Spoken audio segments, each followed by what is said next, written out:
Jinsiy olatga qo'yiladigan protezni, ya'ni penil implantni garantiyasi bormi?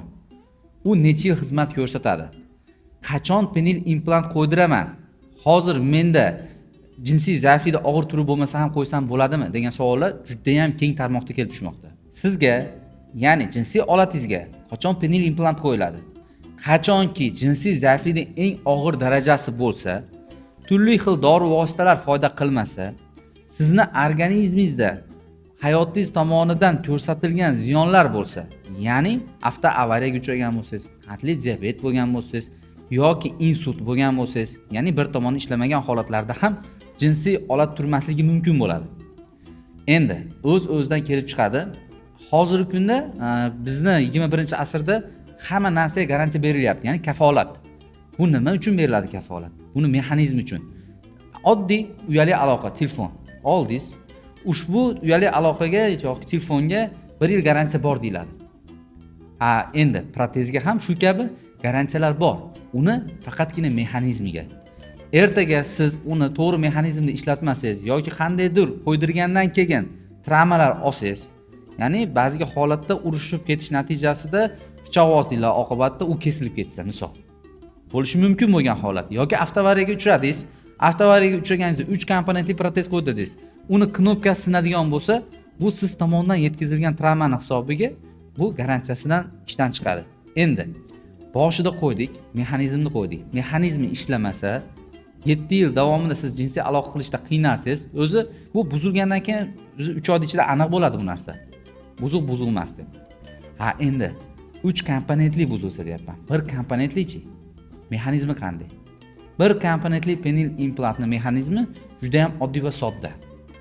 Ya'ni bu o'zini maxsus materiali bo'lgani kabi va ichidagi qo'yilgan maxsus instrumental yondashuvlarga asoslangan holatda uni mexanizmi 5 yil 7 yil garantiyasida buzilmaydi. Siz xohlagancha jinsiy aloqa qila olasiz va xohlagancha ushbu penil implantdan jinsiy aloqa uchun foydalana olasiz. Hozirda 100-150 dan ortiq bemorlarga penil implant qo'ygan bo'lsak, ushbu bemorlarni statistikasini to'plaganimizda 150 ta bemordan bir kishi shikoyat qilyapti. Faqatgina. Unda ham ayoli tomonidan tushgan shikoyatga, o'zidan emas. Endi 150 ta bemorda bu yerda mexanizmi tomonidan hamma yoq tushuncha berilgan operatsiyadan oldin va jinsiy olatini razmeri kattalashadimi yoki kichayadimi degan savol bilan ko'pchilik qiynaladi. Men doim aytaman, buni mexanizmi sizda ushbu jinsiy olatdagi g'ovak tanaga o'zini diametri va uzunligi, ya'ni santimetr, necha santimetr bo'lsa jinsiy olatingiz, o'sha g'ovak tanaga ushbu penil implant qo'yiladi. Har bir bemorga 3 xil razmerda penil implant keladi. Endi bu oldin siz qanday bo'lsa shunday emas, bundan-da yaxshiroq bo'lishi mumkin. Bemalol jinsiy aloqa qilganingizda ereksiya bo'ladi. Bemalol lazzatlanasiz, lekin ba'zi qandli diabeti bor insonlarda yoki avtoavariyaga uchragan insonlarda bu sezuvchalik pasayib borgan bo'ladi. Bu narsalar inobatga olingan holatda biz sizga to'liqroq ma'lumot beramiz doim operatsiyadan oldin va keyin ham. Penil implant mavzu juda ham qiziq va juda ham ko'pchilik qiziqib kelmoqda va qo'ydirmoqda. Qachonki jinsiy zaiflikda og'ir turda. Endi hozir 22 yosh, 25 yosh yoki 35-40 yosh atrofidagi akalarimiz kelyapti yoki ukalarimiz. Menda prosta tez bo'shanib qo'yapman, penil implant qo'yib ber. Yo'q, tez bo'shanishlik boshqa mavzu. Jinsiy zaiflik boshqa mavzu. Tez bo'shanishlikda jinsiy zaiflikka bog'lashingiz bir oz noto'g'ri. Aslida to'g'ri, jinsiy zaiflikni qaysidir qismiga kiradi, lekin tez bo'shanadigan insonga biz darhol penil implant qo'ymaymiz. Penil implant qachon qo'yiladi? Tasavvur qiling, siz 5 yildan ortiq sahni diabet bilan aziyat chekdingiz. 5 yildan ortiq chekkaningizdan so'ng sekin-sekin ereksiya tushib bordi va turli xil dori vositalaridan foydalandingiz, svechalardan foydalandingiz yoki tabibga bordingiz, uje yana 2-3 yil vaqtdan so'ng umuman turmay qo'ydi. Bunda chuqurlashtirilgan tekshiruvlar farmakodopplerografiya deymiz. Bu nima?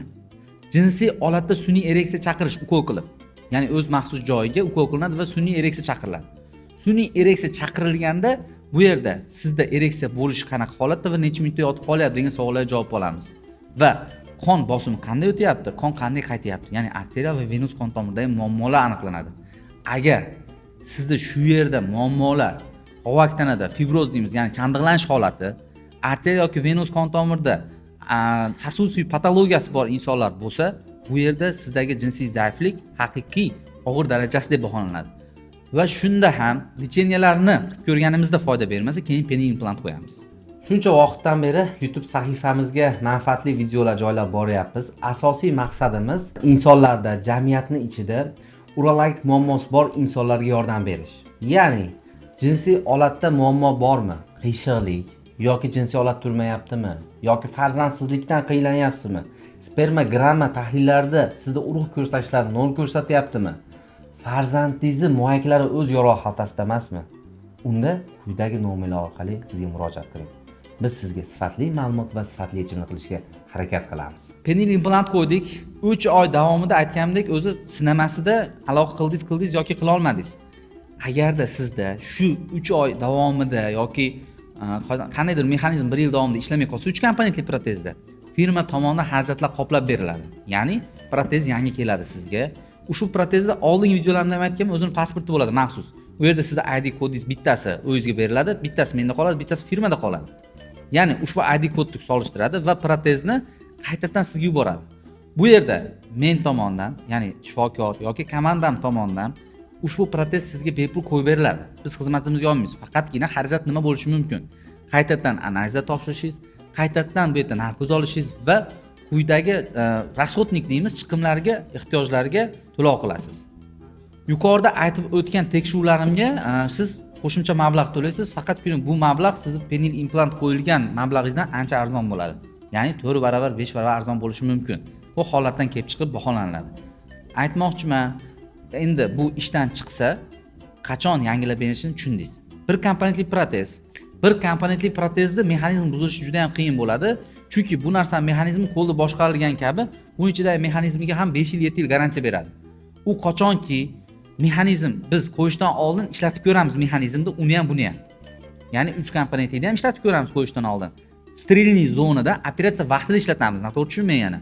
Operatsiya vaqti sterilniy zonada protezni ochdik va mexanizmni ishlatib ko'rishdan qanday maqsad? Bu rostdan ishlayaptimi, yo'qmi? Chunki qo'yishdan oldin biz ham o'ylab, keyin sizga qo'yamiz. Endi buni mexanizmi buzilsa, bir komponentlikda ham qaytadan qo'yib berish imkoniyati mavjud va ushbu kompaniya sizga ham protezni qaytadan yuboradi. Shuning uchun garantiya u narsaga beriladi. Tibbiyot jihatdan sog'ligingizda boshqa muammolar bo'lsa, ertaga prostata bezi adenomasi kattalashish holati bo'lsa yoki sog'ligingizda astma bo'lsa, insult bo'lsa, infarkt bo'lsa, bu sizni qolgan organizmingizdagi muammolar immun tizimingizdagi holatga qarab baholanadi. Penial implantga qarab emas. Ko'pchilik aytishi mumkin, hozir qo'rqib, boshqa qilib protez qo'ysa shu kasalliklar kelib chiqadimi? Yo'q, bu kasalliklar kelib chiqmaydi.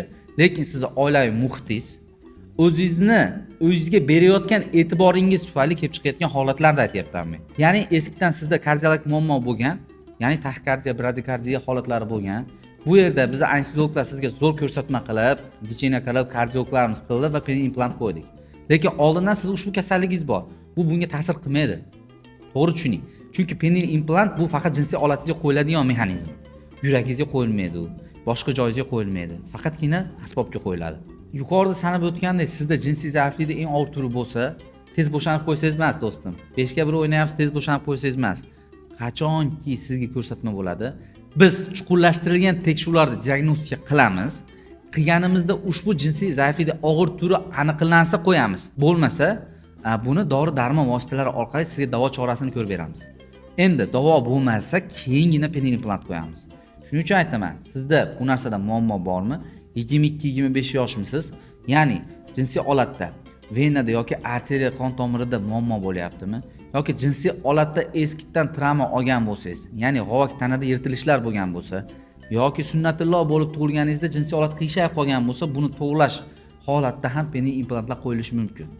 Endi sizda qandli diabet bo'layotgan bo'lsa, yoshingiz katta bo'lib, uje sizda o'z kuchingiz qolib yoki avtoavariyaga uchragan holat bo'lsa, insult bo'lgan bo'lsangiz, ushbu penial implant qo'yish mavjud bo'ladi va biz sizga sifatli qilib qo'yib bera olamiz. Sizni shu kasalliklaringizga binoan chuqurlashtirilgan tekshiruvlardan o'tganingizdan keyin penial implant qo'yib beramiz, bizning komanda. Ya'ni komanda birgalikda sizga penial implantni eng sifatligini qo'yib beramiz. Ha aytgancha, yosh katta otalarda yoki yosh katta insonlarda yoki yaqin tog'a amakilaringizda ushbu muammo kuzatilayotgan bo'lishi mumkin. Agarda u muammo kuzatilmayotgan bo'lsa ham, do'stona sizga eng to'g'ri maslahatim otangizni yoki amakingizni yoki o'z yaqiningizni bir marta bo'lsa ham ushbu videodan keyin rol ko'ruvga olib borib qo'ying. Chunki u ichidagi dardini sizga ayta olmayotgan bo'lishi mumkin, lekin shifokorga birma-bir qolganda ichidagi dardini aytadi va ushbu muammoni doktor bilan birgalikda bartaraf qilsa bo'ladi. Biz faqatgina penil implant qo'yish emas, bizni klinikamizda jinsiy zaiflikda har qanday turi, ya'ni tez bo'shanishlik deysizmi, denervatsiya operatsiyasi ya'ni yoki farzandsizlikda muammo bo'layotgan varikatsiyalik, gidratsiyalik yoki boshqa muammolar bo'lsa, jinsiy holatda gipospadiya, epispadiya yoki travma olgan bo'lsa, rekonstruktiv operatsiyalar o'tkazish kerak bo'lsa, qandli diabeti bor insonlarda vazn tashlagandan keyin yog' qavati, ya'ni qorinda yog' qavatlari kattalashib ketgan bo'lsa, bunda jinsiy holatni plastik jarrohlik amaliyoti orqali kattaytirib, chiroyli qilib berish xizmatlarimiz ham mavjud. Agar sizda yoki yaqinlaringizda